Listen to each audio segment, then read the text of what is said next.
Hablamos tal vez con uno de los más destacados académicos y empresarios de la región Caribe de Colombia, Antonio Celia. Néstor Morales habló con él. Usted es un optimista, doctor Celia, irredimible. Con las cifras de desempleo a las que hemos estado yendo y viniendo, ¿sigue siendo igual de optimista hoy?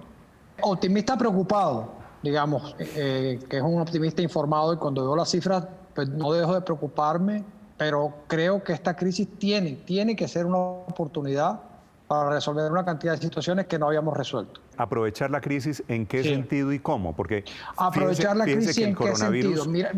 El coronavirus nos deja una sociedad un poquito más fracturada, los trabajadores echándole la culpa a los empresarios pidiendo sacrificios mutuos todo el tiempo, muy pocos diciendo o estando dispuestos a dar el primer paso.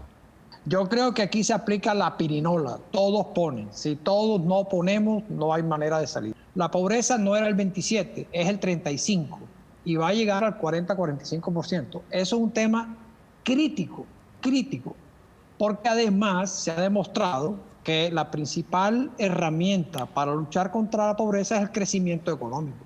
Hay que buscar la mejor manera de crear empleo decente y formal. ¿Cuál es? Hay una serie de recetas, hay una serie de propuestas, vamos a discutirlas en serio, desprovistos de los tradicionales prejuicios que siempre hemos tenido. Eso suena perfecto, pero estamos en Colombia y la pospandemia nos coge en campaña electoral.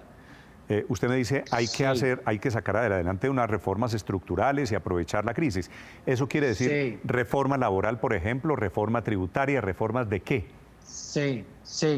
Yo creo que no se puede aplazar ni una reforma tributaria ni una reforma laboral. Reforma tributaria en esto porque la plata no nos alcanza. Colombia recauda el 15% de su Producto Interno Bruto. Si tú quieres cumplir la Constitución en cuanto a ser un Estado social de derecho, decoroso, no te alcanza el dinero, más allá del flagelo del clientelismo y del terrible flagelo de la corrupción.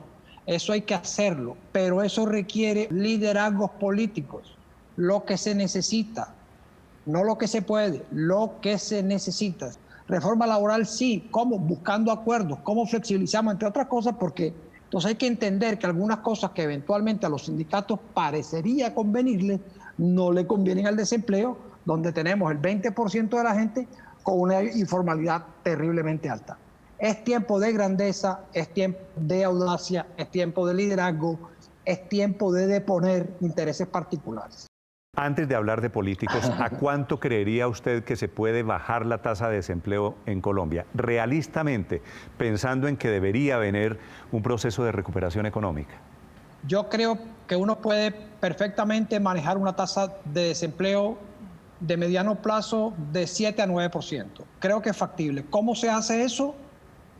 Propiciando la inversión, alentando el sector privado, entendiendo que el sector privado es desde el tendero, ¿verdad?, hasta la gran empresa, haciendo reformas laborales interesantes y mirando el tema de la informalidad. La otra cosa que no veo, Néstor, con frecuencia, y eso es parte de un tema en el que he trabajado, que es la disfuncionalidad del Estado, no solemos tener metas precisas de las cuales nos apropiemos todos.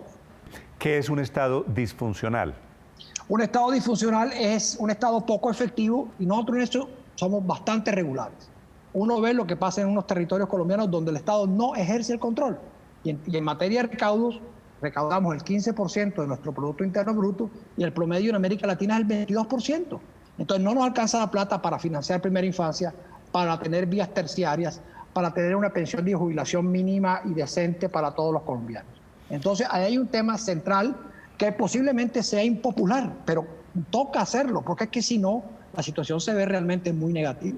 ¿Usted cree que es posible llegar a ese escenario que usted plantea? Sí, y el liderazgo principal tiene que venir del gobierno. Los empresarios deberían proponer una reforma fiscal duradera, progresiva y estructural, que venga de los empresarios. Es lo que yo he venido diciendo en varias ocasiones. Entonces miremos a ver si todos los aportes que la nómina tiene los financiamos con impuestos generales. Y audacia de los trabajadores, ¿cómo qué? Todo el mundo. Audacia de los trabajadores, como entender de pronto que que los aportes a las nóminas hay que financiarlos con impuestos generales, en que tenga una cierta flexibilidad, en que eventualmente haya un seguro de desempleo más adelante, de forma que esa fricción permanente entre sindicatos y empresarios se mitigue un poco. Propuestas audaces de una reforma tributaria seria que dure 10, 15 años. En Colombia no hemos sido capaces de hacer eso. Los nuevos empleos, la recuperación económica debería estar, por lo menos en la teoría, jalonada. ¿Por qué sectores?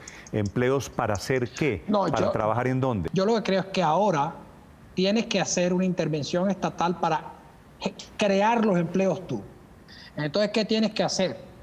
Vamos a reparchar calles, vamos a construir vías terciarias, pero ya. Aquí la noción del momento es importante y a mí me parece que el Estado es lento, siempre en eso. Estamos preparando documentos de reactivación muy largos. La acción tiene que ser inmediata. Esto es casi que una guerra. Hay que disparar enseguida. Vías terciarias, reparcheo de calles, construcción y reparación de viviendas. El déficit de viviendas es el 40%. Construcción de colegios. Tenemos un espacio grande ahí. Entonces, ¿qué hacer? Los municipios lideran esas iniciativas y el Estado financia, subsidia ese empleo mientras tanto. Hay que hacerlo así. Eso es lo único que permite que la economía empiece a moverse. Si no, nos vamos a demorar mucho más y el problema aquí es que el tiempo apremia en esto. Hablando de tiempo, doctor Celia, ha sido un gusto tenerlo como siempre, hablando de pospandemia, hablando de desempleo y hablando de nuestra economía, de lo que nos viene. Gracias, doctor Celia. Con mucho gusto, Néstor. Encantado. Gracias a ti.